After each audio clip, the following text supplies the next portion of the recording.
All right, really quick before we get started here today, guys, do not bully or harass anybody mentioned in the live stream, the video today.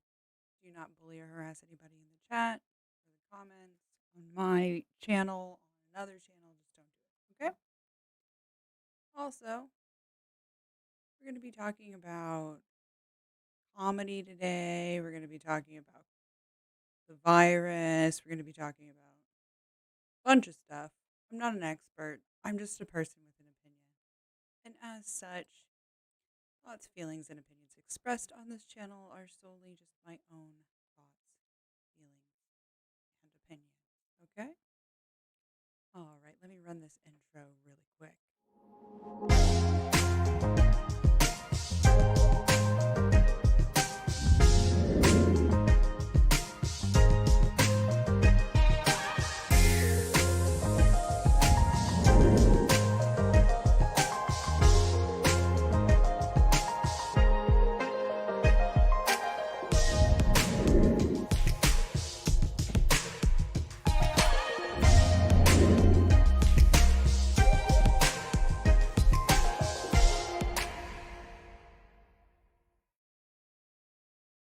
All right, thank you so much for joining me here today, guys. Hello, hello, and welcome to my channel. I am Ophelia Hartwig, aka Savage Minnow.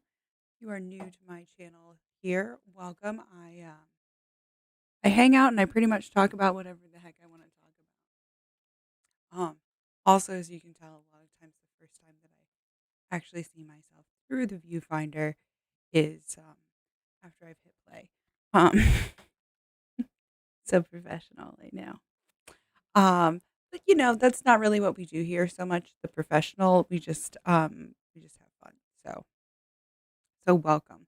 Couple of little announcements as we get started here today. I am working on a project, a side project with MathPig.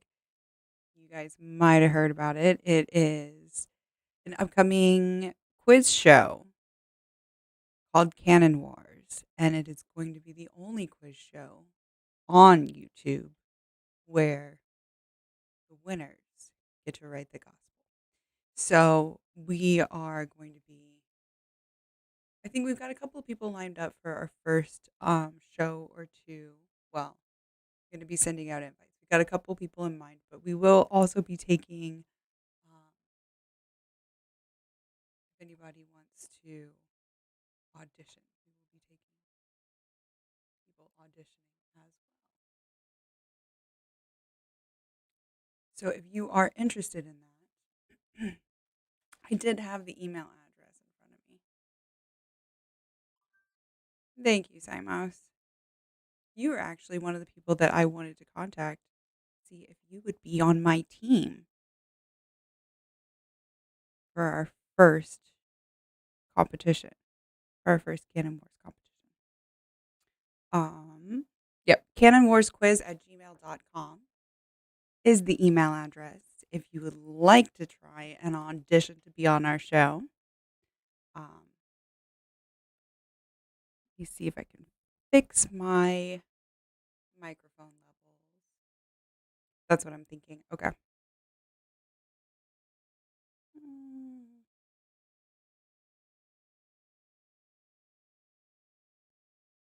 Yeah, I think my issue is actually with this mic. I need to switch back to my other mic, but that's okay. I will deal for today. I was just having some issues with it before, and I just swapped them out because I thought that would be the easier thing, and it was easier, but I don't know if it's actually better as far as the audio goes, unfortunately. But yeah, we do have that coming up, and it's going to be the first Thursday of the month. So, Simos, if you're interested in being on my team for that, I would love to have you. I think it's going to be at 10 p.m. your time if you're UK time, 4 p.m. my time, and it's basically going to be two teams that go head to head, but you get to make either a religious or non-religious assertion. It can be anything that you want. Pineapple belongs on pizza is the example that we keep using. And if you win, you get to write that into our gospel as the show. So that is the prize for the winner. Um, for those of you who have been keeping up to date on the Gabby Petito case, don't have any graphics for that. Oh, awesome. You'd love to?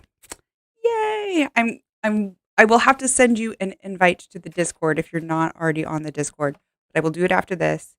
And I've got an idea for who else to have on our team, but we can brainstorm about it a little bit.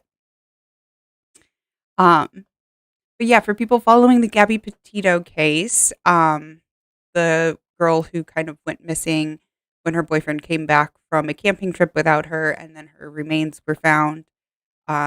We recently found out that she was manually strangled. I believe we found that out the day before the boyfriend disappeared into the Florida Everglades. As of today, there has been remains found in the Florida Everglades near that location with articles belonging to Brian Laundrie. So, okay, sounds good. So we are assuming that those might be Brian Laundrie's remains. Possibly he hit Control Delete on his life, out in the Everglades, and they're just now finding his remains. Or maybe he was attacked by a wildlife. That could be the case. But yeah, that's kind of unfolding right now, and I had to actually like kind of tear myself away from the TV to be like, okay, we're gonna go stream and talk about the stuff that I wrote like 5 pages of notes about. Which actually, of the 3 things that I want to talk about, the first 2 I've only got like about a page each of notes. The first thing being Eugenia Cooney. I don't have a picture of Eugenia Cooney to pull up on my stream. I'm not going to show you a picture of her on stream. If you're not familiar with her as a creator, she's a streamer who is extremely skinny and has said in the past that she suffers from anorexia. Now there seems to be some speculation that she's saying that she doesn't suffer from anorexia, that this is just her natural build. However, it is quite shockingly skeletal, her figure. People have asked me to talk about her in the past. I think because I talk about Amberlynn and we do Amberlynn reactions, and they are kind of both on opposite sides of the same spectrum, with both having kind of disordered eating type issues. I can't say whether either of them have an eating disorder. I'm not a doctor. We talked about that kind of at the top, but yeah, the main reason why I haven't talked about Eugenia Cooney, and I have considered it a few times. I've even actually gone so far as to like make a thumbnail, and then I'm like, no, I can't even post this thumbnail. I can't discuss this because I feel like there really isn't a way to talk about Eugenia without talking about her weight, and there isn't a way to talk about her weight without being potentially triggering to a lot of people. So that's kind of the main thing that I has really kind of stopped me from talking about her. But as far as like the whole thing that has gone on with people supposedly reporting her videos and bullying and YouTube terms of service, as a fellow streamer, I can kind of talk about the whole terms of service stuff, and whether or not her content is harmful, which I have to say, like, it's not personally harmful to me, but I can see where it could be harmful to other people. However, I don't think that there's ever like a place where you can look at it and say, oh, well, this is, and the stuff that I have seen, I can't look at it and say, oh, this is intentionally harmful. That's not to say that it isn't intentionally harmful, but like, where do you draw that line? And as far as YouTube, like, they are responsible for having to like draw a line in the sand that's fair for everyone. So I think I understand YouTube as far as like not pulling her content. I do think that it kind of skates the line for me, but personally, I feel like it's something that I know I don't want to like say, oh, well, Eugenia is like doing the right thing or, saying the right thing. But I do want to, in some ways, echo what she says in that, like, if her content is harmful to you, and I don't want to be dismissive about this because I do think that Eugenia is somewhat dismissive about this. If her content is harmful to you, I recommend that like you click on it and say that you're not interested in it and let the algorithm know that that is not content that you are interested in. And if it still keeps showing up in your recommended in your feed, I recommend contacting YouTube and saying, hey, like this is something that is specifically triggering to me, and explaining the situation, because a lot of times those kind of personal notes kind of almost do more than even just like people mass reporting it, in my opinion. But that is my opinion of the Eugenia Cooney situation. Moving on, I want to talk about actually another thing that somebody had asked me to talk about was, well, Jimmy did a video reacting to Kaitlyn Bennet. Hello, all cats. And somebody had asked me to react to the Jimmy video reacting to Kaitlyn Bennet, which I almost did because, like, how I love to get meta like that. But I felt like, okay, I should probably like watch the Kaitlyn Bennet video first to kind of get like a context of like what all is happening, because I don't want to like just jump on one side or the other just based on Jimmy's reaction, right? And do you guys remember who Kaitlyn Bennet is? Gun Girl Poopy Pants. Oh, I did. We gotta. Here we go. This girl. Gun Girl Poopy Pants. You remember she wanted to like bring that shit to her school with her, and then I just remember in college she like got so drunk that like she shat herself, and people thought that it was like hilarious, and it was like, why was nobody like watching that girl? Like how did she get so freaking intoxicated? Like I was just concerned about her at that point. But turns out that her and her now husband have a YouTube channel and like a separate it's a separate website where they post videos called Liberty Hangout, where they're like too edgy, I guess, for YouTube. And I don't know actually, because I've never like gone to Liberty Hangout to like watch her actual videos, but I have seen her videos on YouTube. It's basically like they're trying to be like Jordan Kepler, but like the opposite side of the spectrum, and like they're just like not really good at it, because it's like all of their like gotchas are like, but you just didn't understand like the nuance of like what the person was saying. But like, okay, whatever. So anyway, Gun Girl Poopy Pants. Surprise, surprise, she's like anti-vax, anti-mask. And also I do want to say surprise, surprise here though, like she got COVID. And the thing is that like I don't want anybody to get COVID. And I feel like, because there is this clip that she plays in her video of somebody being like, I hope you get COVID and die. And like, I'm not saying that there aren't those people out there that do exist who like say those things. I don't even know if like the person who said that really even believed that, but if it might have just been like said out of a place of anger. I know that I've said things that I don't mean when I've been like really, really angry before. But at the same time, like, I'm not going to deny that those people exist. However, like, not everybody that wants you to like get vaccinated and wear a mask wants the people who like are unvaccinated and unmasked to get COVID. Like, I'm not happy that she got COVID.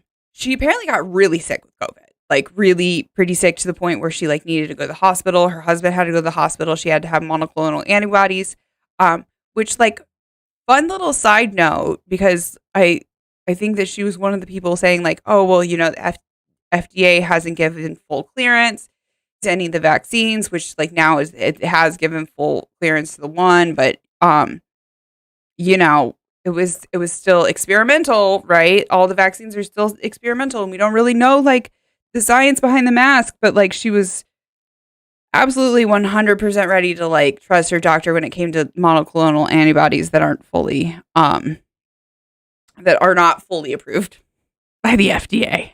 So I did think that that was kind of funny.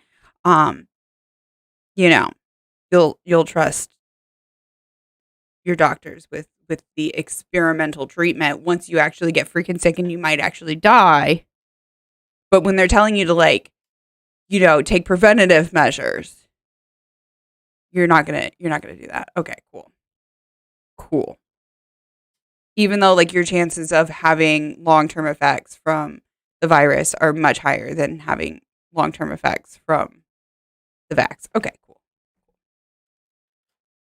To be clear, I am glad that she's getting better. She had monoclonal antibodies and then started feeling better, like, almost immediately. Wow, go figure. As soon as she started listening to her doctor, she started feeling better. I am glad she's feeling better, though. All right, last one on the docket. The Dr. Cross says the same people who criticize medicine for not taking preventative measures. Yep, exactly. Gun girl poopy pants, everyone. Miss Kaitlyn Bennet. I think she has a different last name now, but I bet she has it hyphenated. I mean, she's not a feminist or anything, but she does like her last name. Maybe she changed it. I don't know. I really don't keep that close to track. I just, like I said, I saw that video. Somebody asked me to react to Jimmy's video. I was like, maybe I should go back and watch Kaitlyn's video. And maybe we'll still react to Jimmy's video at some point. I don't know. We'll see. But, yeah. Last one on the doc is the one that I ended up with, like, lots of pages of notes for, and that's the lovely Mr. Dave Chappelle. For those of you who are unfamiliar, Dave Chappelle recently put out another Netflix special. He did a Netflix special last year called Sticks and Stones. It was about basically a call to arms for Black Lives Matter. He did make some kind of transphobic comments in some of his comedy sketches. I don't remember if there was any specifically kind of transphobic ones in Sticks and Stones. Sorry, I did watch it. And the thing that we're going to come back to and talk about is that it really wasn't so much of a comedy special. I remember me and my wife, like, crying when we were watching it because of, like, the real, like, rawness and truth to it. It wasn't like there were parts of it that were funny, but it was almost like an old town, like, town hall speech. You know what I mean? It was like he was just, like, really riling up the crowd. That was really what the point of it was. Not so much to make the audience laugh, but to get them riled up. Now, some people after that called him out on some kind of transphobic stuff that he had said. And so in this Netflix special, he doubled down and said some really transphobic shit. And then he also said some less transphobic shit. Now, I realize that the nuance of having me a cis-presenting white person I'm talking about this it's not lost on me, okay? Like, I realize that there is some irony there as well. I'm not a comedian. I'm also not a transphobe. So maybe I'm not exactly who his target audience was for this, but I didn't really find it to be, like, humorous. And I did go back and watch the special because people were saying, oh, well, you missed this part or you missed that part or whatever. So I was like, okay, fine. I will go back and watch it. I have a Netflix subscription. I'll go back and watch it. And I didn't really find most of it funny. There were parts of it that were funny. It's Dave Chappelle. Like, he's a funny man. But I know that there were some trans people who found it really hurtful. Again, my wife and I are not the same person. A lot of you guys follow her on Twitter or on other stuff. So you know her opinion on it. I'm not going to state her opinion on it. If you want to go find her opinion on it, you can go find her opinion on it on Twitter. This is about my opinion on it.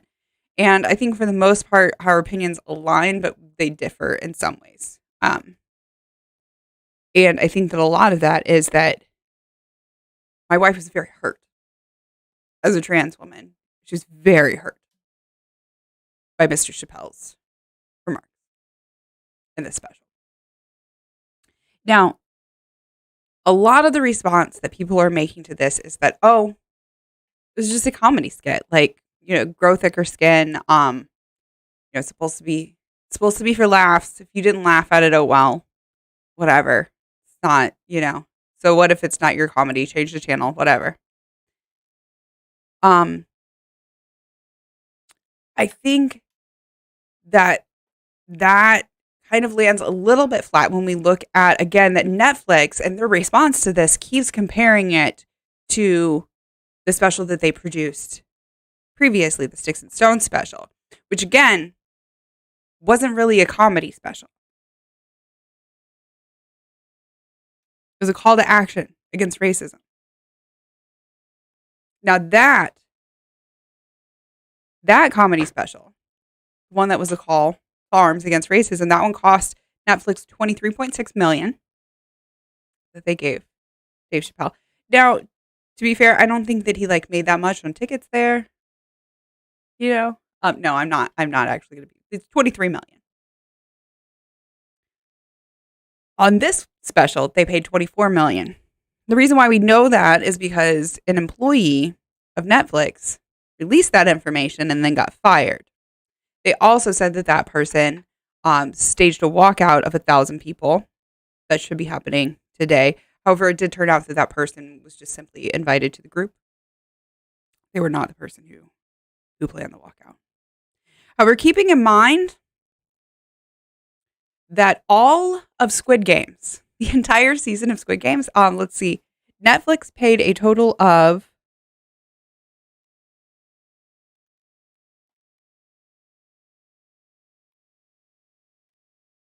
$22 million? No, $21.5 million. 2.5 million for an entire season. They paid $2.5 million less for all of the actors, all of the sets, the crew, all of that. And they paid $2.5 million more for a one-person comedy act.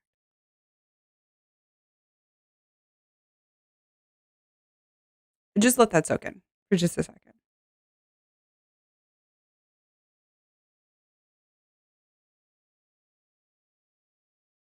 Yeah.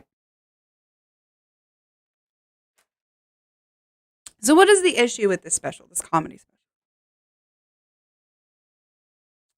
I think a lot of my audience expects me to basically say that Dave Chappelle is a bigot and that we should all cancel our Netflix subscriptions and go on. Hey, Maya. Yeah, I think Dave is dated. Dated AF. Absolutely. I'm not going to say that I think that Dave Chappelle is a bigot. I'm not going to say you guys should all cancel your Netflix subscriptions. I'm also not going to shame anybody who does say those things. Okay. Or anybody that supports the Netflix workers who are planning walkout. When I originally wrote this I wrote it yesterday. My computer was not cooperating. So if I say tomorrow, I mean today. Excuse me.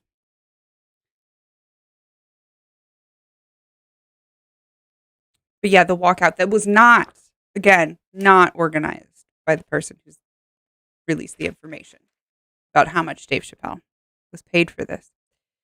Now, it is a nuanced topic, and I would absolutely recommend, there's a video, I believe I linked it in the description. Yeah, it's the Jessie Gender video. It is linked in the description. It's a 50-minute video, and she talks about kind of some more of the nuance from the perspective of a trans person, so please do go check that out. But for me, what it comes down to is, like I said, they keep comparing it to this so-called comedy special. And it wasn't a comedy special, right? It wasn't. It was a call to activism. Because Dave Chappelle is an activist.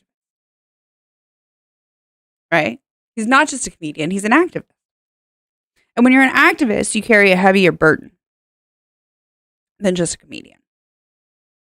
People are looking at you to be an example. And the example that he gave of the one trans comedian that he cited in this really, really fell flat for me. He started it off by saying that he called this woman by her preferred pronouns, simply because she had transitioned before they met. Okay, Dave. Does that mean that you wouldn't change pronouns for a friend of yours who comes out to you? He didn't clarify that point. But that was kind of what was implied by that, wasn't it? That you're saying, oh no, she was a woman before I met her, so I use she, her pronoun. But he did go on to tokenize this one trans woman, who sadly it seems would have a lot of internalized self-hatred. And I'm not just saying that because she laughed at some transphobic jokes, unfortunately. I'm saying that because after spending many years having some self-internalized misogyny, self-internalized hatred, I realized that like self-internalized hatred is a real thing. And sadly, this woman, after being placed in a submissive role of being the token trans person for Dave, and have been love bombed by one of the most well-paid comedians of all time, she then went to defend him on Twitter. And if you guys are on Twitter, you probably know how that went for her. Twitter is pretty vitriolic, in my opinion. And I'm not saying that it was all about the transphobia or that it was all about Twitter, but she did unfortunately end up being part of that very large statistic of trans people who die from suicide. From what I understand, he knew this woman for a week, and she tried to defend him on Twitter for the last week of her life.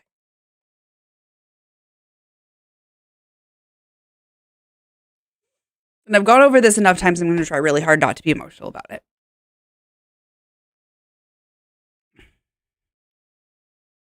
But in this special, he tells a transphobic joke and then follows it up with, well, she would have loved that joke, and that's why she was my friend.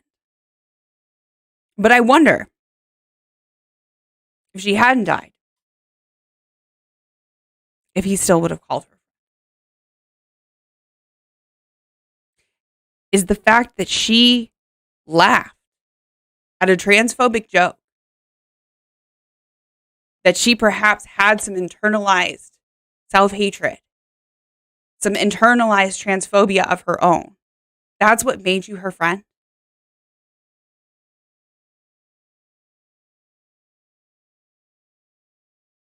I wonder, firstly, because he didn't know anything about her family. They worked together, but he got her details from Anderson Cooper. He didn't even have like a staffer that was like able to get her details. It was Anderson Cooper that gave him the details on her family. And he even said that he had no clue if she had any kids, because he found out about her daughter from her obituary,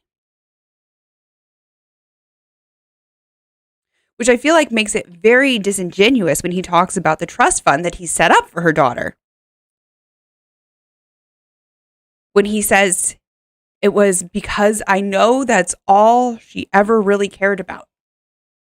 That's a quote. That's a direct quote. Because I know that's all she ever really cared about. Do you know that? Did you ever talk to her about her family? Because you didn't even know that she had a daughter until you read it in her obituary. You are tokenizing this woman.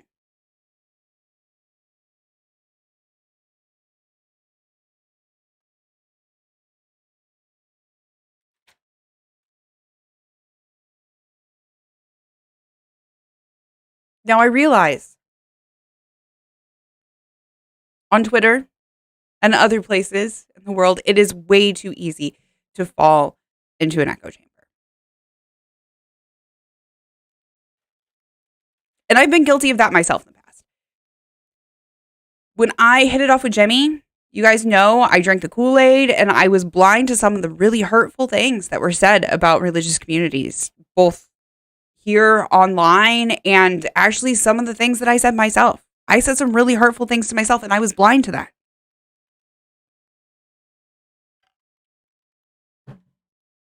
Because I kept hearing people say, oh, it's okay. It's okay. You can say those things. Well, they're awful, so you could be awful, right? And when I started getting a lot of views on my Jimmy reaction videos, I could see how it could have easily happened again, almost on the other side of the spectrum with the Jimmy haters, right? Because I could have easily actively like pursued this like Jimmy hatred, and I would have had like a lot of people who would have been right there supporting me, hating on his actions, right? Overall, there was a lot of vocal Jimmy haters.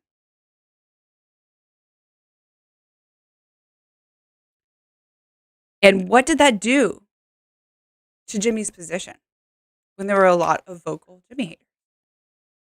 You remember? He doubled down. The same way that Dave Chappelle doubled down on his message when people first started calling him transphobic, right? He doubled down. He said, okay, I'm on Team Turf. You're going to put me on that team. I'll be on that team. Now, again, I've been guilty of this too. People put me in here where I live. There's the Democrats and Republicans. I realize that like I have an international audience. Most of you guys are familiar with like that's the two U.S. parties, but I have never really considered myself to be politically tied to one party or the other. In fact, where I live, for most of my history as a voter, just because of the local party here, I voted Republican. But because of the division and divisiveness in the past few years, I keep getting told by Republicans, you're not a Republican, you're a Democrat. You're not a Republican, you're a Democrat. And now I would say I mostly identify as a Democrat. Right? That's not to say that whenever this happens, it's always wrong, but I think it just, in my opinion, yelling at people and calling them monsters only cements their position by making them reliant on the opposition for support.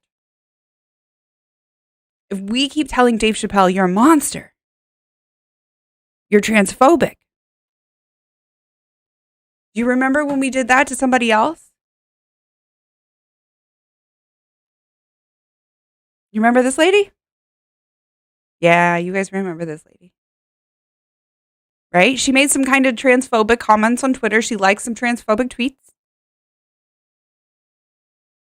And instead of saying, whoa, Joe, I think that like you might have said something that you didn't mean, instead of going to her in love and saying, hey, I think mistakes were made, people went and attacked her. Both feet first. Called her name. Constant hate. And what does she do? She doubled down. I don't necessarily think that she was a TERF when she was first liking TERF tweets. I think we made her a TERF.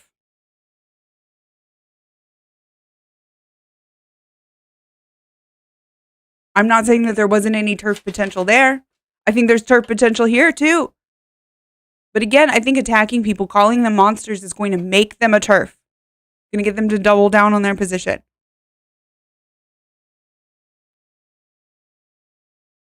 And when the opposition here is just out and out transphobia here, it's not people, okay? We're not fighting people. We're fighting transphobia. And I've said it before on this channel, and I'll say it a bajillion times. We are not here to fight people. We're here to fight ideas that hurt people.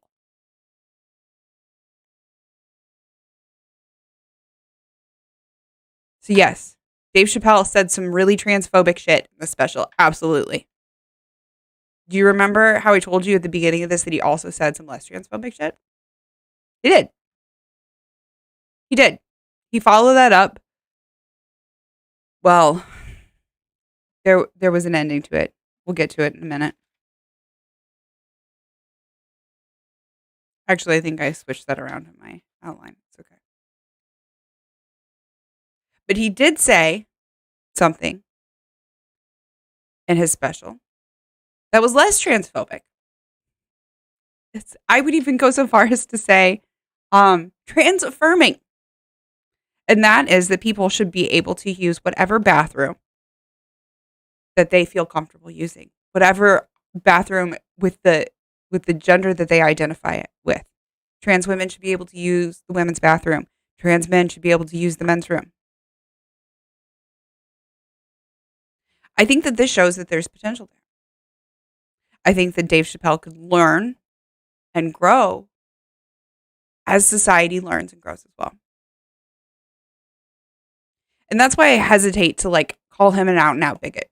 That's why I hesitate to call him an out and out transphobe, because even though he does define himself as a transphobe and a TERF in this special, I wouldn't, because I think that it is probably his responsibility to figure some of this shit out before making a $24 million special about it. But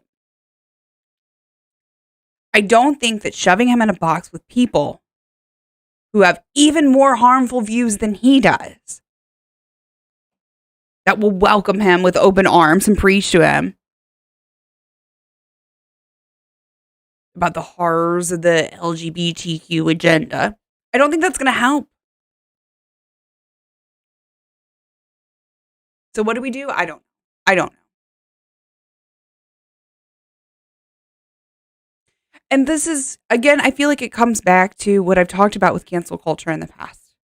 And like Dave Chappelle threw up this whole thing about like, oh, cancel culture. If this is being canceled, then like bring on the cancellation. That's not what cancellation is about. All right. I think it's been like over a year now that cancel culture has like just taken off into like being this whole like cancel, it's a buzzword. But we forget where the origins of cancel culture came from. The origins of cancel culture came from Black Twitter.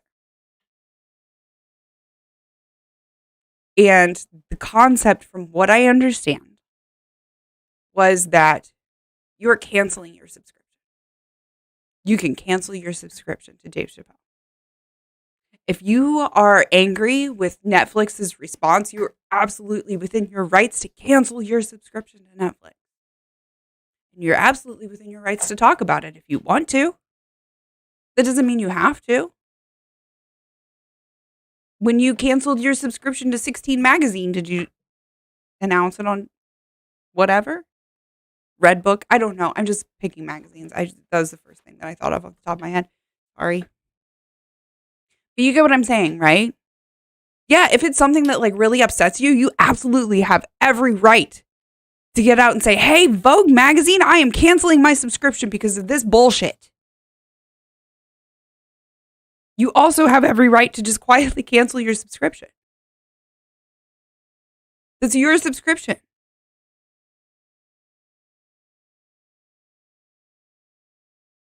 After this Dave Chappelle special, I don't know if I'm going to watch the next Dave Chappelle special. He did say that he's not ready to laugh at the LGBTQ community until he knows that we're all laughing together.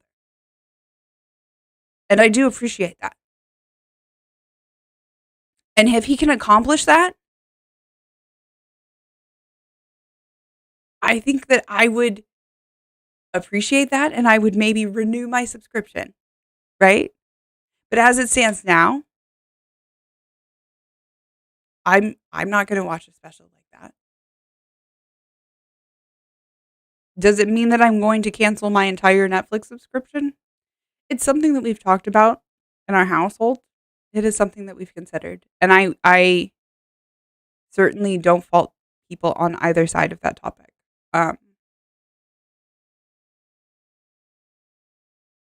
I don't know if I'm willing to share our answer on that one as to whether or not we're canceling our Netflix subscription.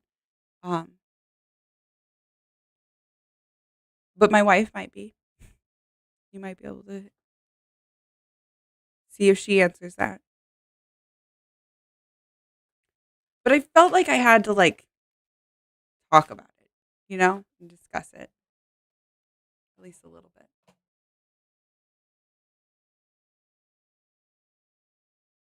Because it was hurtful to a lot of people. And I can't just, the people that it hurt in my life, I couldn't just brush But that's just how I feel. That's just my thoughts and feels on it. All right. So, just as a little palette cleanser, and also because you guys rock and have posted like the most adorable pet pictures on my Discord, a little bit of eye bleach. Let's check out some pets. Oh my God, how cute is this? This doggy's name is Eden. This little like weasel on the couch. Is that not the cutest? Look at that little snoot. Look at that little snoot. Little squishy face. If you would like your pets featured on here, I absolutely would love to show more pets. I want to get in the habit of doing it on every stream. This kitty, I'm sorry, I don't know how to pronounce this kitty's name, but this kitty has the most adorable nose. This is like the most striking thing that I noticed when I saw this picture. I was like, oh my gosh, this nose, the little black outline, the little pink nose is the cutest thing ever. Is that not the most adorable kitty face ever? Also, I love the like kind of prim and proper, but also like slouched into the side. Because that's me. That's me when I'm sitting at my desk. Even out on the sunroom, right? You guys have seen it. Hi, Strawberry. This is Bunny Morrow's adorable kitty that she says is possessed, which I believe it. Look at that face. But I love it. Also, I love all of the toys strewn around in the background, if you guys can see that. This is Bunny Morrow's kitty. And lastly, I think we have a puppy named Blue. Yes, this is Blue. I believe this is Blue. You guys can correct me on that. But like, oh my gosh, look at this face. Right?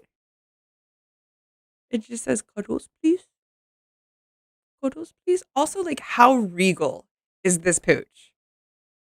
Like, gorgeous coat, gorgeous pose, and Blue knows that they are just gorgeous. Am I right or am I right?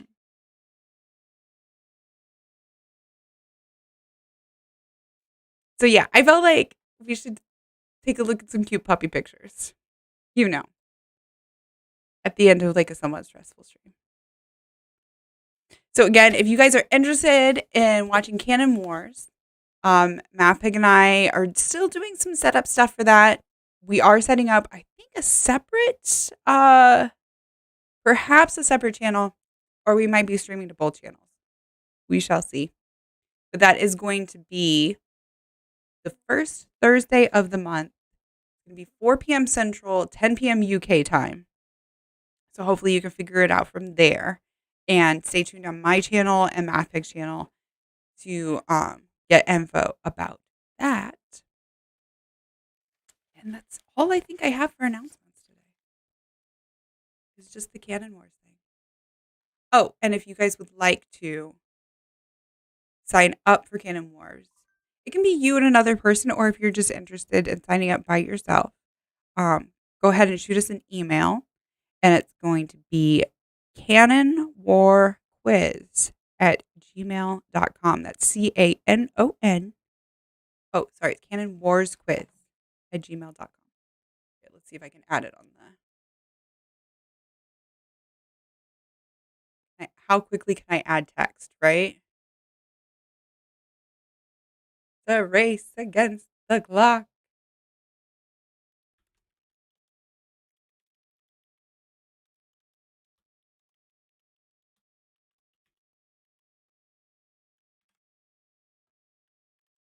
You know what? I'm going to copy that and use it twice.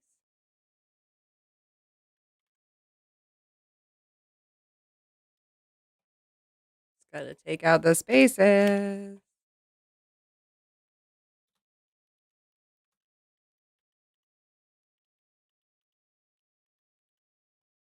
And then make it big for you guys. And that is email there. Down at the bottom of the screen.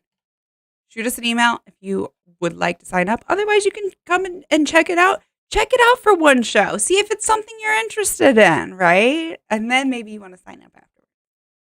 All right, guys. Thank you so, so much for watching. I really appreciate you guys coming by. I have a bunch of things that I need to do still, but I was glad that I was able to get on here, and I'm going to try and stream again tomorrow morning. Fingers crossed. But I'm going to try and get some of those reactions done. I think we're gonna watch Dune, the first movie, the original movie. You know which one, the old one.